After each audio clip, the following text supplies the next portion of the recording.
اعوذ باللہ من الشیطان الرجیم بسم اللہ الرحمن الرحیم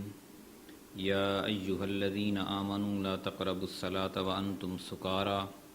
حتى تعلموا ما تقولون ولا جنبا الا عابری سبیل حتى تغتسلوا وَإِن كُنتُم مَّرْضَىٰ أَوْ عَلَىٰ سَفَرٍ أَوْ جَاءَ أَحَدٌ مِّنكُم مِّنَ الْغَائِطِ أَوْ لَامَسْتُمُ النِّسَاءَ فَلَمْ تَجِدُوا مَاءً فَتَيَمَّمُوا صَعِيدًا طَيِّبًا فَامْسَحُوا بِوُجُوهِكُمْ وَأَيْدِيكُمْ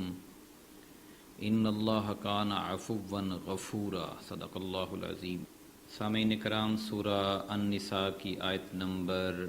43 آپ کے سامنے تلاوت کی ہے۔ اللہ تعالیٰ نے اہل ایمان کو مخاطب کیا ہے، اور پہلے تو جتنے بھی احکامات تھے وہ انسان کے ساتھ تھے، یعنی لوگوں کے آپس کے حقوق و العباد جسے ہم کہتے ہیں وہ تھے۔ آج کی اس آیت میں یہ ہے کہ آپ جب اللہ تعالیٰ کی عبادت کرو تو آپ اپنے آپ کو پاک صاف کر کے آؤ۔ یا ایہا الذین آمنوا، اے وہ لوگو جو ایمان لائے،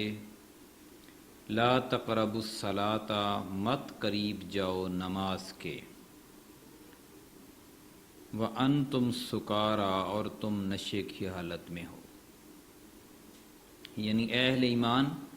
جب تم نشے کی حالت میں ہو تو نماز کے قریب بھی مت جاؤ۔ شروع میں جو نشے کی ممانعت تھی وہ اللہ تعالیٰ نے اس کے نقصانات گنوا دیے کہ آپ اس میں نقصان ہی نقصان ہے اور مومنوں کو اس سے بچنا چاہیے، اگرچہ وقتی طور پر تھوڑا سا فائدہ مل جاتا ہے۔ پھر حکم یہ آیا کہ آپ ٹھیک ہے کرتے ہو لیکن نماز کے ٹائم پہ نہ کرو۔ پھر اگلا حکم یہ آیا کہ اب یہ بالکل چھوڑ دو۔ اللہ تعالیٰ نے سٹیپ بائی سٹیپ چیزوں کو حرام کیا ہے تاکہ مومنین کے لیے جو نسل در نسل اس چیز کے عرب عادی تھے وہ اس کو آسانی سے چھوڑ سکیں۔ اس لیے فرمایا کہ جب تم نشے کی حالت میں ہو تو نماز کے قریب بھی مت جاؤ، حتی تعلموا ما تقولون، یہاں تک کہ تم جو کچھ کہہ رہے ہو اسے جاننے لگو۔ یعنی یہ خاص بات ہے کہ جب آپ نماز کی حالت میں اللہ تعالیٰ کے سامنے کھڑے ہو اور آپ کو یہی نہیں پتہ کہ آپ رب سے کیا بات کر رہے ہو، تو پھر سامنے کھڑے ہونے کا تو مقصد ہی پورا نہ ہوا۔ اس سے یہ بھی پہلو ہے کہ انسان کو، یعنی مومن کو، رب کی جو عبادت کرنی ہے، جو اس کے سامنے کھڑے ہو کر راز و نیاز کی باتیں کرنی ہیں، وہ سمجھداری کے ساتھ کرے۔ اس کو پتہ ہونا چاہیے کہ وہ اپنے رب سے کیا بات کر رہا ہے، اور جب پتہ ہوگا تو اس کے امپریشنز میں، اس کے جذبات میں بھی اسی طرح اظہار آئے گا جس طرح وہ بات کر رہا ہے۔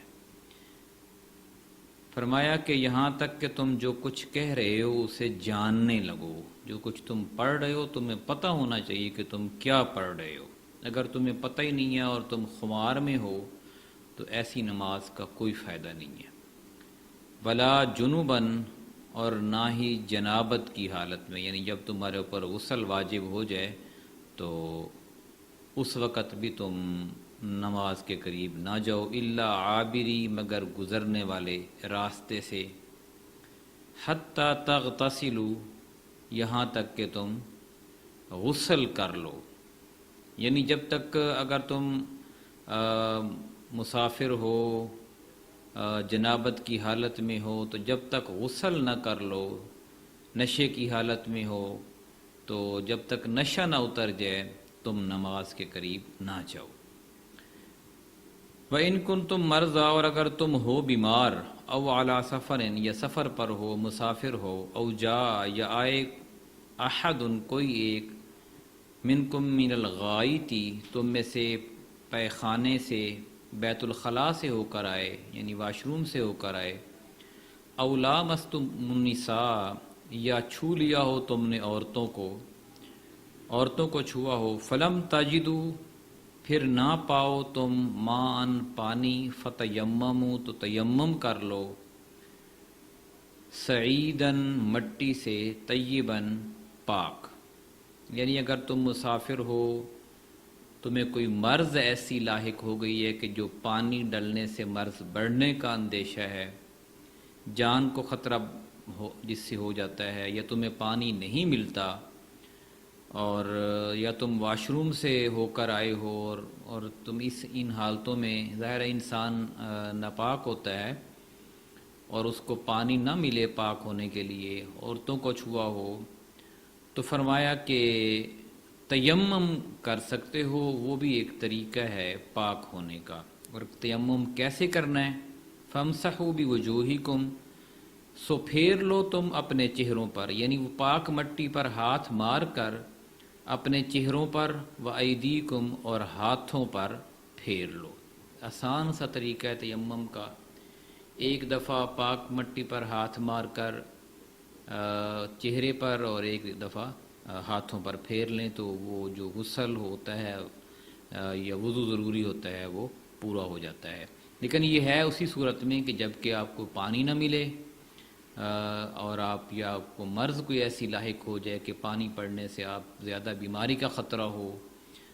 مسافر ہوں آپ، پانی آپ کو دستیاب نہ ہو، تو آپ پھر یہ تیمم کر سکتے ہو۔ ان اللہ کان عفوا غفورا، بے شک اللہ ہے خوب معاف کرنے والا، خوب بخشنے والا، یعنی اللہ تعالیٰ تنگ دست بھی نہیں ہے اور تنگ دل بھی نہیں ہے اور ظالم بھی نہیں ہے کہ آپ کو ایک چیز کی سہولت ہی نہ ہو اور آپ سے اس کا حساب کیا جائے۔